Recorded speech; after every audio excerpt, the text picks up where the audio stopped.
আসসালামু আলাইকুম ওয়া রাহমাতুল্লাহ। এই যে উলামায়ে কেরামের জামাত।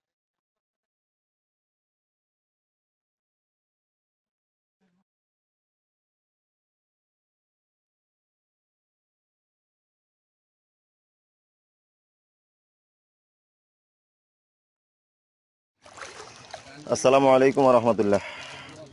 প্রিয় দেশ এবং প্রবাসবাসী, আমরা এখন এই মুহূর্তে আপনারা আমাদেরকে যেখানে দেখতে পাচ্ছেন, এটা হচ্ছে লক্ষ্মীপুর জেলার চন্দ্রগঞ্জ থানার ৮ নং দত্তপাড়া ইউনিয়নের নরসিংহপুর এলাকায়। আমরা এই যে এখানে মানুষের এই মানবেতর জীবনযাপন করতেছে এইভাবে।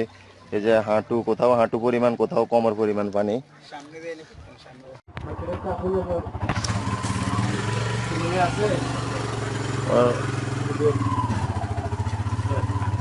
আমাদের পক্ষ থেকে সামান্য